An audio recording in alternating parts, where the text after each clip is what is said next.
Thérèse Raquin, texte intégral, chapitre 23. Peu à peu, Laurent en vint à la folie furieuse.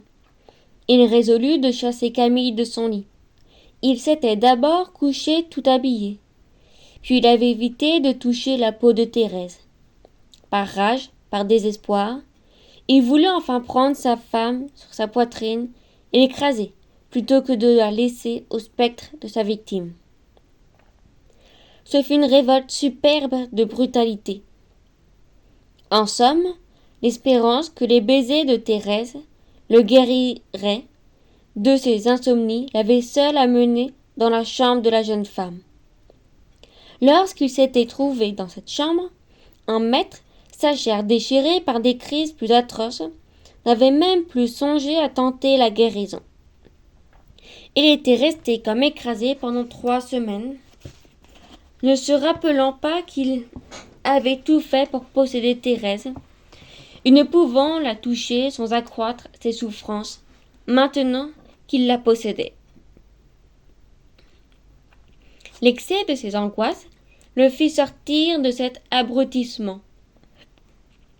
Dans le premier moment de stupeur, dans l'étrange accablement de la nuit de noces, il avait pu oublier les raisons qui venaient de le pousser au mariage. Mais sous les coups répétés de ses mauvais rêves, une irritation sourde l'envahit, qui triompha de sa lâcheté. Il lui rendit la mémoire. Il se souvient qu'il s'était marié pour chasser ses cauchemars, en serrant sa femme étroitement. Alors il prit brusquement Thérèse entre ses bras. Une nuit, au risque de passer sur le corps du noyé, il la tira à lui avec violence. La jeune femme était poussée à bout, elle aussi. Elle se serait jetée dans la flamme si elle eût pu penser que la flamme purifia sa chair et la délivra de ses maux. Elle rendit à Laurent son étreinte, décidée à être brûlée par les caresses de cet homme ou à trouver en elle un soulagement. Et ils se serrèrent dans un embrassement horrible. La douleur et l'épouvante leur tinrent lieu de désir. Quand leurs membres se touchèrent, ils crurent qu'ils étaient tombés sur un brasier. Ils poussèrent un cri, se pressèrent davantage afin de ne pas laisser entre leur chair la place pour le noyer. Ils sentaient toujours le lambeau de Camille, qui s'écrasait ignoblement entre eux, glaçant leur peau par endroits, tandis que le reste de leur corps brûlait. Leurs baisers furent affreusement cruels. Thérèse chercha des lèvres la morsure de Camille, sur le cou gonflé roidi de Laurent, et les colla sa bouche avec emportement. Là était la plaie vive. Cette blessure guérie, les meurtriers dormiraient en paix. La jeune femme comprenait cela. Elle tentait de cautériser le mal sous le feu de ses caresses. Mais elle se brûla les lèvres, et Laurent la repoussa violemment, en jetant une plainte sourde. Il lui semblait qu'on lui appliquait un fer rouge sur le cou. Thérèse, affolée, revint, voulut baiser encore la cicatrice. Elle éprouvait une volupté âcre, à pousser sa bouche sur cette peau, où s'étaient enfoncées les dents de Camille. Un instant, elle eut la pensée de mordre son mari à cet endroit, d'arracher un large morceau de chair, de faire une nouvelle blessure plus profonde, qui emporterait les marques de l'ancienne.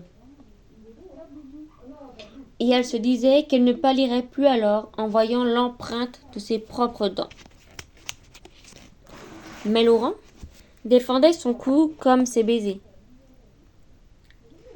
Il éprouvait des cuissons trop dévorantes. Il la repoussait chaque fois qu'elle allongeait ses lèvres.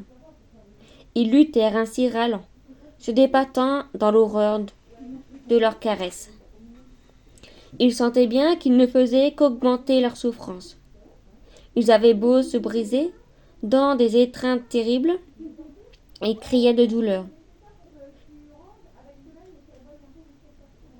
Ils se brûlaient Ils se meurtrissaient, mais ils ne pouvaient apaiser leurs nerfs épouvantés. Chaque embrassement ne donnait que plus d'acidité à leur dégoût. Tandis qu'ils échangeaient des baisers affreux, ils étaient en proie à d'effrayantes hallucinations. Ils s'imaginaient que le noyé les tirait par les pieds et imprimait au lit de violentes secousses. Ils se lâchèrent un moment, ils avaient des répugnances, des révoltes nerveuses invincibles. Puis ils ne voulurent pas être vaincus. Ils se reprirent dans une nouvelle étreinte. Ils furent encore obligés de se lâcher, comme si des pointes rougies étaient entrées dans leurs membres.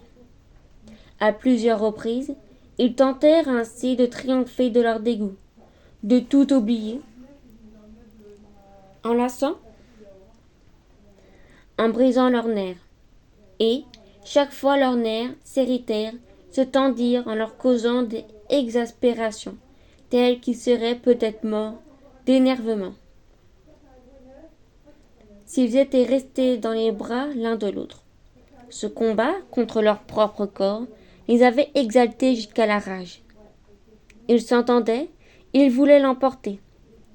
Enfin une crise plus aiguë les brisa. Ils reçurent un choc d'une violence inouïe et crurent qu'ils allaient tomber du haut mal. Rejetés aux deux bords de la couche, brûlés et meurtris, ils se mirent à sangloter.